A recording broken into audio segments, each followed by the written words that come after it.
La fécondation in vitro, cette merveilleuse symphonie où la science et la nature dansent en harmonie. Installez-vous confortablement pour cette aventure extraordinaire.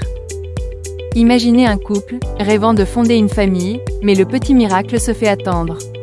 Pas de panique, la médecine moderne est là. Tout commence par un petit coup de pouce aux ovaires de madame. On administre des hormones pour encourager les ovaires à produire plusieurs ovules environ pendant 10 jours. Une fois les ovules bien mûrs, il est temps de les récolter. Le médecin procède à la collecte avec délicatesse et précision, sous anesthésie légère. Pendant ce temps, monsieur est invité à apporter sa contribution d'une manière très personnelle. Les spermatozoïdes sont triés pour la grande mission.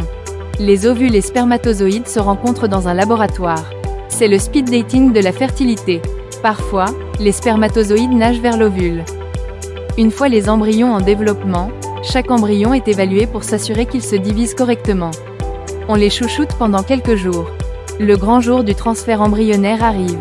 Un ou plusieurs embryons sont placés dans l'utérus de madame. Croisons les doigts pour une implantation réussie. Si plusieurs embryons de bonne qualité sont disponibles, ceux qui ne sont pas utilisés peuvent être congelés pour futures tentatives. Des trésors au congélateur. Et puis, il y a l'attente. C'est 12 jours de scrutation de chaque signe, comme attendre les résultats du loto, mais avec un jackpot inestimable à la clé.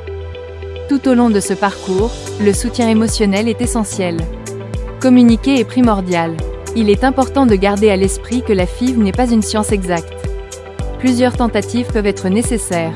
Les taux de réussite varient en fonction de nombreux facteurs, comme l'âge de la femme et les causes de l'infertilité. En somme, la FIV est une aventure scientifique et humaine extraordinaire. Elle demande du courage, de la patience et une bonne dose d'humour pour affronter les défis du parcours. Mais au bout du chemin, il y a la possibilité d'accueillir une nouvelle vie, et ça, c'est la plus belle des récompenses.